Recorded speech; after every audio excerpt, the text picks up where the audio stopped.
ছাত্র জনতা একসাথে ঐক্যবদ্ধভাবে হাত উঁচু করে রায় দিয়েছিলাম। ঠিক তখন থেকে আজ 9 মাস পরে 2025 সালের মে মাসের এই 2 তারিখে এই বাইতুল মোকাররমের সামনে বাংলাদেশের ছাত্র জনতা আবারও হাত উঁচু করে ঐক্যবদ্ধভাবে রায় দিবে। আমরা সেদিন এক হাত তুলে, এক আঙুল তুলে এক দফা ঘোষণা করেছিলাম। আজকে আমরা এখানে ঐক্যবদ্ধ মুষ্টিবদ্ধ হাত উঁচু করব। এই আওয়ামী লীগ খুনিদের দল কিনা? খুনিরা কি এই বাংলাদেশে রাজনীতি করতে পারবে? সন্ত্রাসীরা কি এই বাংলাদেশে রাজনীতি করতে পারবে? আমরা এই বাংলাদেশে খুনি সন্ত্রাসী আওয়ামী লীগের নিষিদ্ধ চাই কিনা? আমরা খুনি হাসিনার ফাঁসি চাই কিনা? সবাই একসাথে আজকে বাইতুল মোকাররমের এখানে স্লোগান দিতে হবে,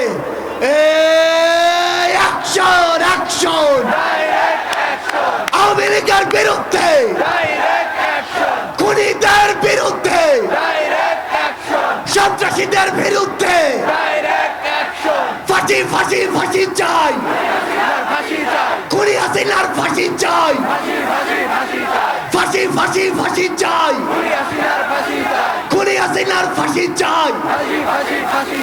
অ্যাকশন অ্যাকশন, এনসিপির অ্যাকশন, এনসিপির অ্যাকশন, ছাত্র জনতার অ্যাকশন।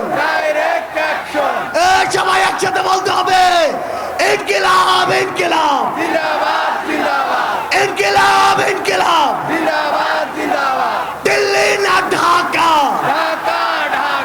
দিল্লি না ঢাকা, ক্ষমতা না জনতা, আপোষ না সংগ্রাম, দালালি না রাজপথ, দিয়েছি তো রক্ত, আরো দেব রক্ত, রক্তের বন্যায় ভেসে যাবে অন্যায়, আবু সাইদ মুক্ত, শেষ হয়নি যুদ্ধ, সাইদ ওয়াসিম মুক্ত, শেষ হয়নি যুদ্ধ। আমাদের যুদ্ধ এখনো শেষ হয়নি।